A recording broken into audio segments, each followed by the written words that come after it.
Hello student, अवकलन समीकरण में कुछ छूट गया था स्टूडेंट। तो छोटा सा पोर्शन छूटा था, रैखिक अवकलन समीकरण, यही छोटा सा पोर्शन छूट गया था। तो स्टूडेंट उसी के बारे में हम समझा देते हैं। तो रैखिक अवकलन समीकरण, जिसको अंग्रेजी में लीनियर डिफरेंशियल इक्वेशन बोलते हैं, लिखते हैं यहां पर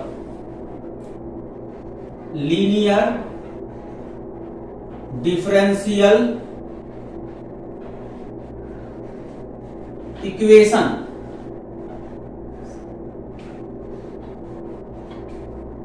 रैखिक अवकलन समीकरण।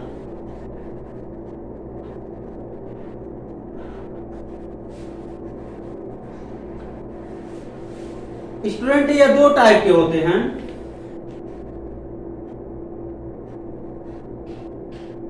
लीनियर डिफरेंशियल इक्वेशन,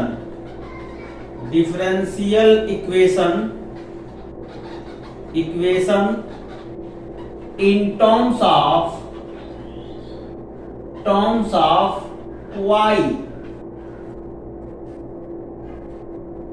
y के पदों में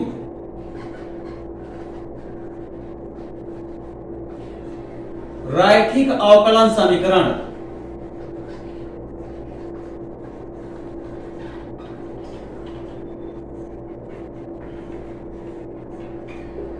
y के पदों में रैखिक अवकलन समीकरण क्या होता है? dy dx plus py is equal to q,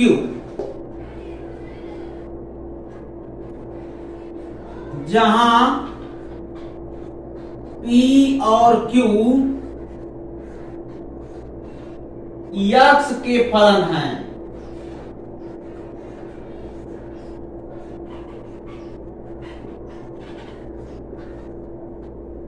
clear है ना? कैसे हम समझेंगे y में लीनियर है?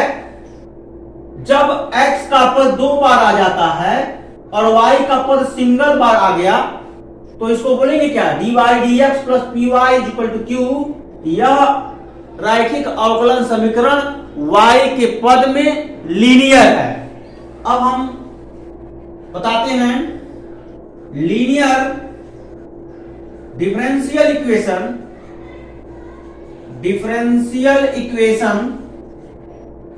In terms of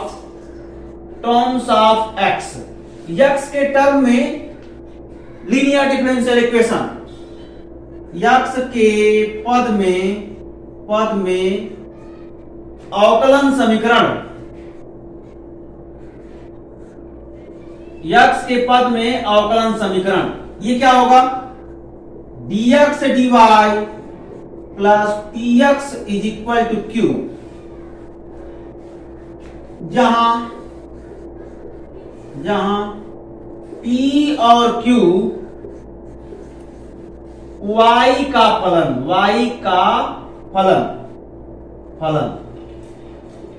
function. तो स्टूडेंट p और q y का फलन होगा, नहीं तो ये कांस्टेंट होगा। सिमिलरली इसमें भी p और q x का फलन होगा, नहीं तो कांस्टेंट होगा। ठीक है? तो यह अवकलन समीकरण के दो टाइप हैं। लीनियर अवकलन समीकरण, लीनियर डिफरेंशियल इक्वेशन के दो टाइप हैं। एक x के टर्म में लीनियर है, अदर y के टर्म में लीनियर है। इन्हीं लीनियर डिफरेंशियल इक्वेशन का हम सॉल्यूशन फाइंड करेंगे। तो स्टूडेंट चलो एक एक करके फाइंड करते हैं।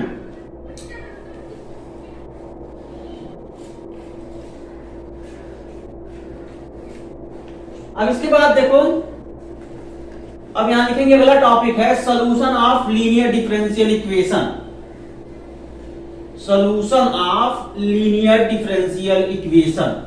इसी का सॉल्यूशन क्या होता है? Solution of linear differential equation जब y के टर्म में लीनियर है, समझो अच्छे से, जब y के टर्म में लीनियर डिफरेंशियल इक्वेशन है तब उसका solution y into integrating factor is equal to integrating factor into Q dx, यह सॉल्यूशन हो जाएगा। ये फार्मूला है, इसको आप लोगों को लर्न करना है। और integrating factor is equal to e to the power integration, चूंकि y के टर्म में लीनियर है तो p x का फंक्शन है, तो p को x के रिस्पेक्ट में इंटीग्रेट कर देंगे। तो इंटीग्रेटिंग फैक्टर कैलकुलेट करने का ये जो है तरीका है। Linear differential equation in terms of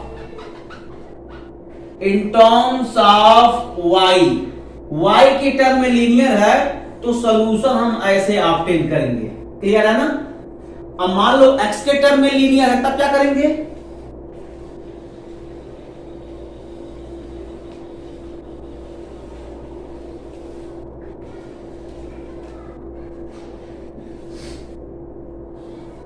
solution of linear differential equation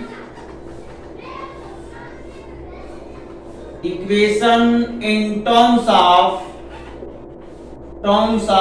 x, इसके लिए x into integrating factor is equal to integrating factor into q d Y.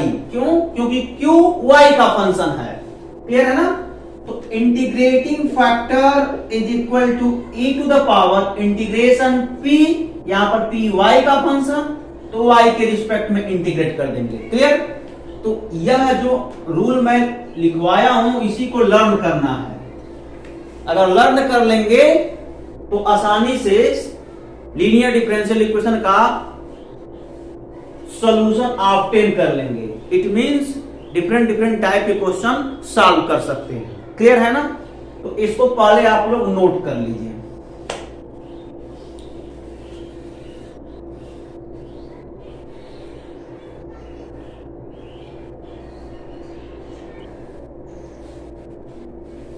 तो स्टूडेंट देखो, इस टाइप के क्वेश्चन को सॉल्व करना है तो सबसे पहले यह आइडेंटिफाई करो, यह डिफरेंशियल इक्वेशन जिसको हम हिंदी में अवकलन समीकरण कहते हैं, यह अवकलन समीकरण क्या वेरिएबल सेपरेबल से सॉल्व होगा? इट मींस पृथक्करणी विधि से सॉल्व होगा? तो लाख कोशिश कर लो, यह सॉल्व नहीं होगा। फिर अब हम आगे बढ़ते हैं समघात अवकलन समीकरण की तरफ। समघात अवकलन समीकरण से भी यह सॉल्व नहीं होगा। जब ये समघात अवकलन समीकरण से सॉल्व नहीं होगा तब हम फिर आगे बढ़ते हैं रैखिक अवकलन समीकरण, जिसको हम अंग्रेजी में लीनियर डिफरेंशियल इक्वेशन कहते हैं।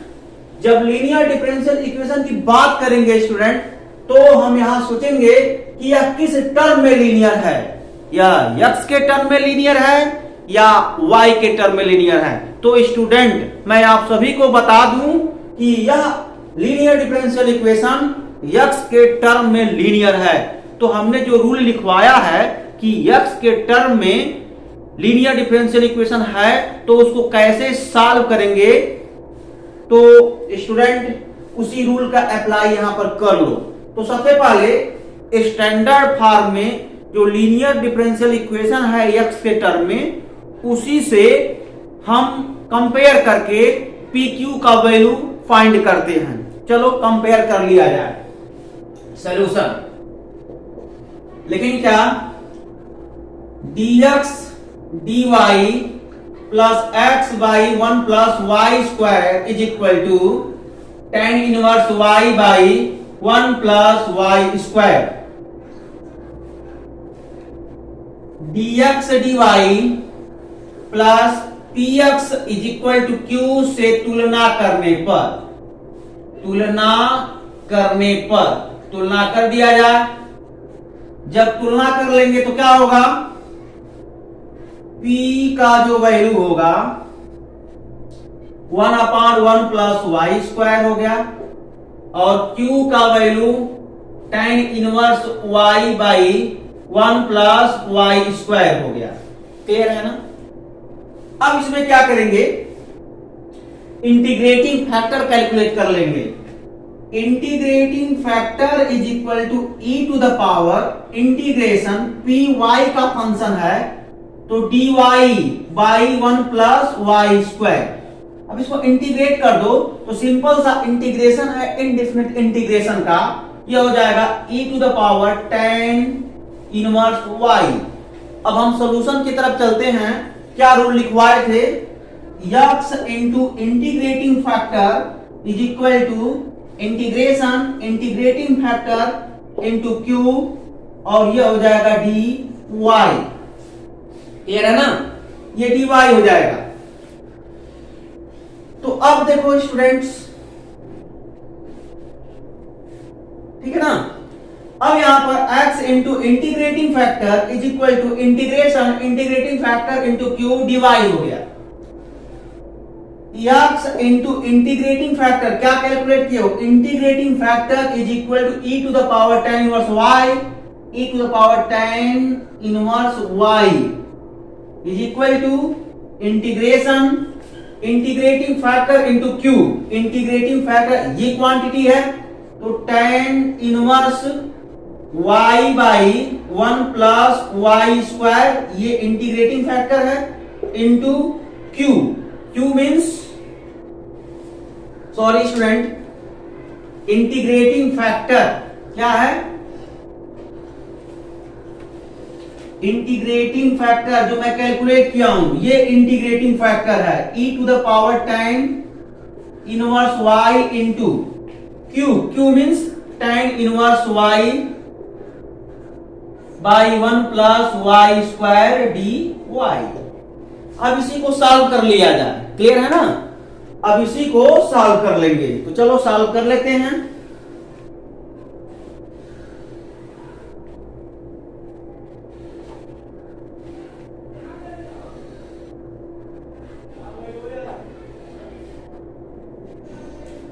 x into e to the power tan inverse y is equal to, यहां पर कुछ सपोज कर लो। क्या सपोज करेंगे, tan inverse y equal to t 1 by 1 plus y square dy equal to dt। हम क्या करेंगे, t के रिस्पेक्ट में डिफरेंशिएट कर देंगे तो 1 upon 1 plus y square dy dt is equal to 1। Variable separate कर लेंगे तो 1 upon 1 plus y square dy is equal to dt। अब इसके प्लेस पर देखो, इसके प्लेस पर हम क्या यूज कर लेंगे, dt, और tan इनवर्स y के प्लेस पर t, और ये tan इनवर्स y को रिप्लेस करेंगे t से। तो फाइनली इसका आंसर क्या आएगा, ये हो गया t e to the power t dt हो गया। अब इसको सॉल्व करने का तरीका खंडशः समाकलन से सॉल्व कर लेंगे। x into e to the power tan inverse y हो गया is equal to t into integration e to the power t, it means t हो गया, minus differentiation of first function यानी 1 into integration of second function e to the power t dt। e to the power t को integrate करेंगे e to the power t ही आएगा, तो ये आ गया। और फिर सॉल्व कर लो तो x e to the power tan inverse y is equal to t e to the power t minus e to the power t plus c। देखो इंटीग्रेट हो गया। अब जहां जहां पर t है वहां पर tan इनवर्स y यूज कर लो, फाइनल सॉल्यूशन मिल जाएगा।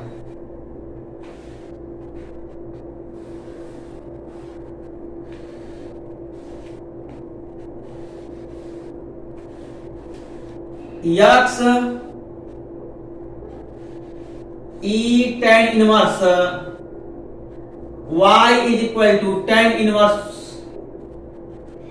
y into e to the power tan inverse y minus e to the power tan inverse y plus c।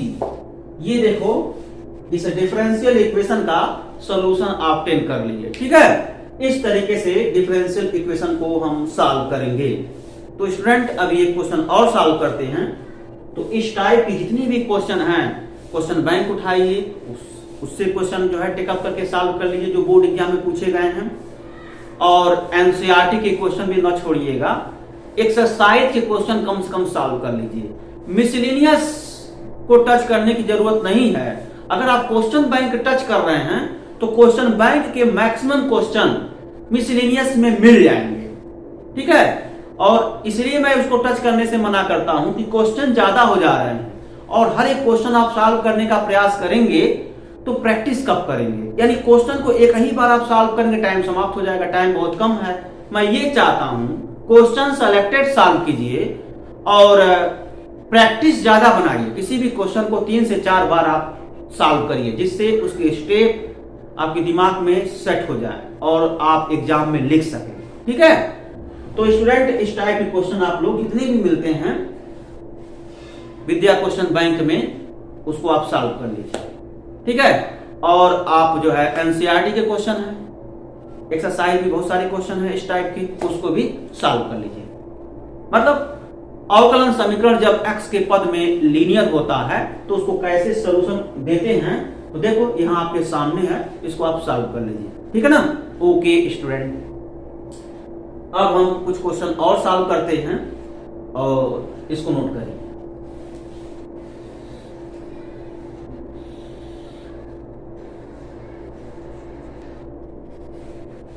तो स्टूडेंट देखो, x divide dx plus 2i is equal to x square log x को हल कीजिए। तो सबसे पहले जो मैं स्टार्टिंग में 2 रूप लिखवाया था अवकलन समीकरण का, उन्हीं दोनों रूप में कन्वर्ट कर लेंगे। क्लियर है ना? जैसे देखो, रैखिक अवकलन समीकरण के 2 रूप होते हैं। पहला रूप y में लीनियर, दूसरा रूप x में लीनियर। जैसे इसके जस्ट पहले जो क्वेश्चन सॉल्व करा रहे थे वह x में लीनियर था, तो x में लीनियर था, तो x में लीनियर अगर रैखिक अवकलन समीकरण है तो उसको कैसे हल करते हैं उसके बारे में मैं पहले भी रूल लिखवा चुका था, ठीक है ना। तो उसी रूल का इस्तेमाल करके हमने सॉल्व कर लिया। अब हम इस अवकलन समीकरण को क्या करेंगे, जो हम बताए थे कि इसके 2 रूप होते हैं उसी में कन्वर्ट करेंगे और यह जानने का प्रयास करेंगे कि यह अवकलन समीकरण किसमें लीनियर है। क्लियर है? तो चलो सॉल्व करते हैं।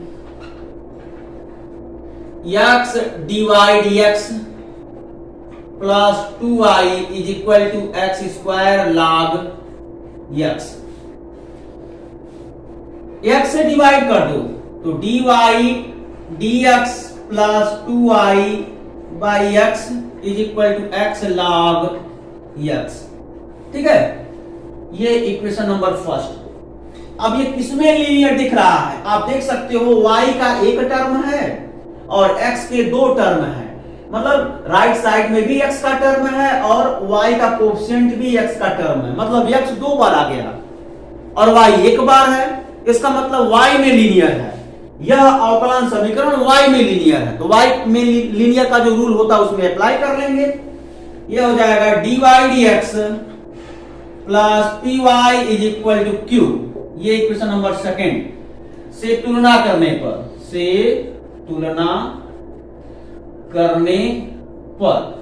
तुलना कर लिया जाए तो p का वैल्यू 2/x हो गया और q का वैल्यू x log x होगा। जब y में लीनियर होगा तो p और q x का फलन होगा, नहीं तो अचर होगा। क्लियर? और जब x में लीनियर होगा तो p और q y का फलन होगा, नहीं तो अचर होगा। क्लियर? देखो यहां पर x का फलन है। अब इंटीग्रेटिंग फैक्टर कैलकुलेट कर लो तो e to the power integration 2/x dx is equal to e to the power 2 log x हो गया, is equal to e to the power log x square is equal to x square. ठीक है? अब इसके बाद क्या करेंगे, इसके सोल्यूशन का रूल क्या होता है, y into integrating factor is equal to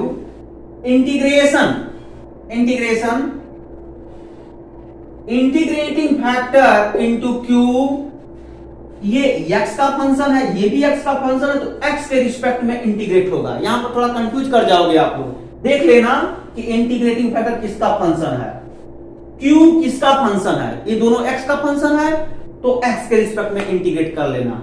और वहीं पर जब लीनियर डिफरेंशियल इक्वेशन x के टर्म में लीनियर होता है तो इंटीग्रेटिंग फैक्टर y का फंक्शन होता है, नहीं तो कांस्टेंट होता है, बट q y का फंक्शन होता है, नहीं तो कांस्टेंट होता है। उस केस में हम क्या करेंगे, y के रिस्पेक्ट में इंटीग्रेट करेंगे, ये ध्यान रखना। क्लियर है ना।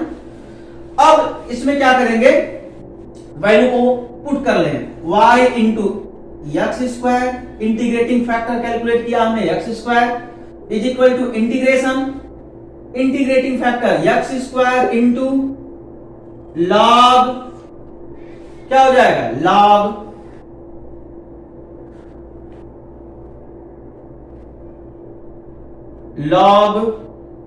X log x d x. तो y into x square is equal to integration, ये कितना हो गया, x cube log x d x हो गया। क्लियर। अब इसमें समस्या ये है कि किसको फर्स्ट फंक्शन माने, किसको सेकंड फंक्शन माने। तो स्टूडेंट मैं आपको बता दूं, आइलेट रूल लिखवाया भी था, आइलेट रूल के मुताबिक हम इसको फर्स्ट फंक्शन मानेंगे, इसको सेकंड फंक्शन मानेंगे, नो डाउट, बहुत ही आसानी से सॉल्व हो जाएगा। क्लियर। तो चलो अब हम यहां पर बाय पार्ट लगाते हैं, मतलब खंडशः समाकलन।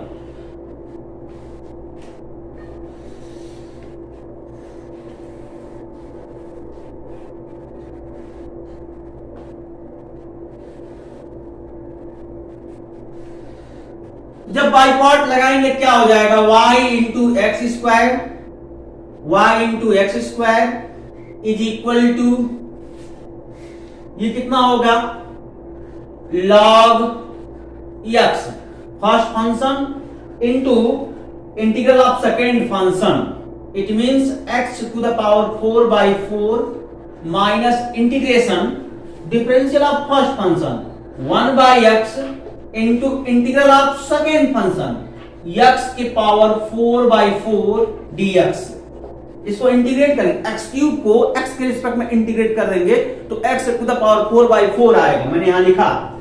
अब क्या होगा, y into x square it becomes x to the power 4/4 log x minus integration x cube by 4 dx।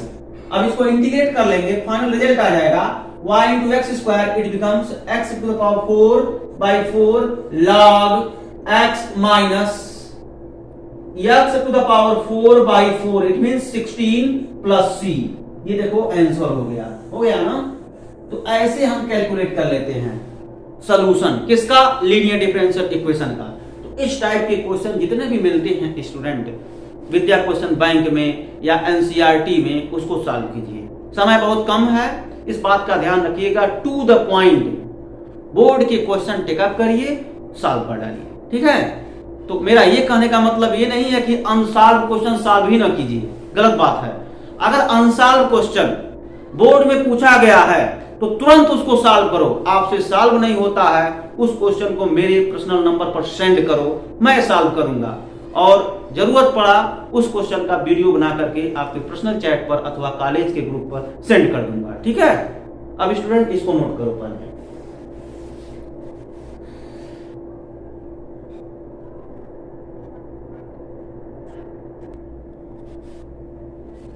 तो स्टूडेंट ये देखो इस टाइप का इक्वेशन, ये अवकलन समीकरण है, ये किसमें लीनियर है ये पता करें। स्टूडेंट जब y भी लीनियर होता है तो y का टर्म सिर्फ 1 टाइम आते हैं। यहां पर देखो y का टर्म 2 टाइम आ गया।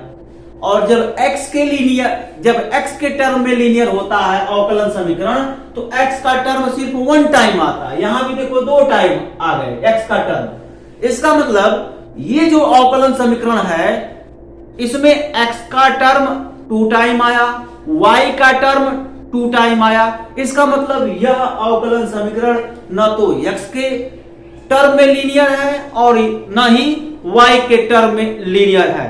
तब इसको कैसे सॉल्व करें? तो इस टाइप के अवकलन समीकरण को सॉल्व करने के लिए बर्नौली साहब अपना रूल दिए। बर्नौली साहब यही कहे थे कि इस टाइप के अवकलन समीकरण को आप y के टर्म में लीनियर कर लो, नहीं तो x के टर्म में लीनियर कर लो, लीनियर करके सॉल्व करो।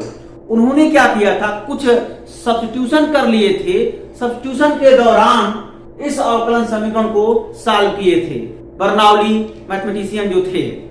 तो वही मैथमेटिशियन बर्नौली जो मैथमेटिशियन हैं वह फिजिक्स में भी वर्क किए हैं, ठीक है। वही बर्नौली साहब अवकलन समीकरण में भी वर्क किए हैं। क्लियर? अब वो क्या किए थे, उन्होंने क्या किया था कि जो राइट साइड में y का टर्म है, देखो y स्क्वायर है ना, y स्क्वायर से डिवाइड कर दिया था इस इक्वेशन में। तो चलो सबसे पहले क्या करेंगे, डिवाइड कर देंगे। dy dx plus x square y equal to x square y square. यहां से देखो dy dx plus x square y या 1 by y square by y square is equal to x square y square by y square हो गया। ठीक है। अब देखो यहां से y से y कैंसिल, y स्क्वायर से y स्क्वायर कैंसिल। बर्नौली साहब क्या किए थे कि राइट साइड, यहां देखो dy dx है, तो राइट साइड में x का टर्म रखें, जो एक्स्ट्रा टर्म है y स्क्वायर, उसी y स्क्वायर से इस लीनियर डिफरेंशियल इक्वेशन में डिवाइड कर दिए दोनों साइड में। तो सिचुएशन ये आया। अब इसी को सिंप्लीफिकेशन कर लो, तो 1 by y square dy dx plus x square 1 by y is equal to x square. Clear? अब उन्होंने क्या किया था, ये इस 1 बाई वाई को भी सपोज कर लिया था। इसका मतलब ये हुआ स्टूडेंट, इस लीनियर डिफरेंशियल इक्वेशन को न्यू लीनियर डिफरेंशियल इक्वेशन में कन्वर्ट कर लिया, जो कि v के टर्म में लीनियर है। ठीक है। तो यहां पर सपोजिशन है let 1 by y equal to v, which imply that -1 by y square dy dx is equal to dv dx हो गया। क्लियर? अब यहां से माइनस टर्म को यहां माइनस से मल्टीप्लाई कर दो, तो 1 by y square dy dx is equal to minus dv dx हो गया, माइनस dv dx हो गया। क्लियर है ना? अब यहां पर देखो, इसके प्लेस पर हम क्या रिप्लेस कर देंगे, माइनस dv dx रिप्लेस कर देंगे। देखो ना, ये जो मैं दोनों जगह पर रिंग कर दिया, दोनों टर्म सेम है। अब इसको रिप्लेस करेंगे माइनस dv dx से, रिप्लेस कर लो, कितना आ गया, minus dv dx plus x square 1 by y को रिप्लेस करेंगे से v से, तो v हो गया is equal to x square. ठीक है ना? अब माइनस से मल्टीप्लाई कर लो, तो dv dx minus x square v is equal to x square हो गया। क्लियर है ना? एक्स स्क्वायर हो गया। अब देखो dv dx minus x square v equal to x square, ये जो डिफरेंशियल इक्वेशन है ना, वो v के टर्म में लीनियर है। देख सकते हो v जो है 1 टाइम है और x 2 टाइम है। इसका मतलब ये हुआ कि v के टर्म में लीनियर डिफरेंशियल इक्वेशन है। अब इसी को सॉल्व कर देंगे। क्लियर? अब देखो पहले क्या करेंगे, इंटीग्रेटिंग फैक्टर कैलकुलेट करेंगे। तो e to the power integration minus x square by x square dx हो जाएगा, एक्स स्क्वायर dx हो गया। अब इसको सॉल्व करो, तो e to the power minus x cube by 3 हो गया। क्लियर है ना? तो e to the power minus x cube by 3 हो गया। ठीक है। तो ये आपका इंटीग्रेटिंग फैक्टर कैलकुलेट हो गया। ठीक है। अब इसके बाद और आगे बढ़ते हैं। इस तरीके से हम इसको सॉल्व कर लेंगे। देखो हम करते क्या हैं, अब ये v के टर्म में लीनियर है, तो v into integrating factor is equal to integration integrating factor into Q dx हो गया। क्लियर है ना? अब देखो v into integrating factor e to the power minus x cube by 3 is equal to integration e to the power minus x cube by 3 into Q means x square. देखो यहां पर Q right side वाला term यानी x square dx है। देखो जो right side वाला term होता है वही ना क्यू होता है, यही क्यू है, एक्स स्क्वायर हो गया। अब कितना आसान है इसको सॉल्व करना। आप एक काम करो ना, यहां पर आप इसी को क्या मान लो, इसी को t मान लो, तो एक्स स्क्वायर dx की वैल्यू dt में आ जाएगा। चलो किया जाए सॉल्व। इस तरीके से सॉल्व होता है। तो ये हो जाएगा x cube by 3 is equal to t हो गया। अब यहां पर क्या करेंगे, सपोज कर लिए, अब ये हो जाएगा 3x square 3 dx is equal to dt। ये 3 से 3 कैंसिल और x स्क्वायर dx की जो वैल्यू है वह dt हो गया। क्लियर? अब इसके बाद सब्स्टिट्यूट कर दो। जब सब्स्टिट्यूट करेंगे तो क्या आ जाएगा, सब्स्टिट्यूट करो तो ये हो जाएगा v into e to the power minus x cube by 3 is equal to integration e to the power minus t x square dx को रिप्लेस कर देंगे dt से। कितना आसान है बताओ, इसको इंटीग्रेट कर सकते हैं। फाइनली जब इसको इंटीग्रेट करेंगे minus e to the power minus t और प्लस c हो जाएगा, और बाद में क्या करेंगे, t की वैल्यू पुट कर लेंगे। कितना हो जाएगा, v into e to the power minus x cube by 3 is equal to minus e to the power minus x cube by 3 plus c। अब v की वैल्यू क्या सपोज किए थे, याद करो, 1 बाई y, तो 1 by y e to the power minus x cube by 3 is equal to minus e to the power minus x cube by 3 plus c। देखो ये फाइनल जो है रिजल्ट आ गया।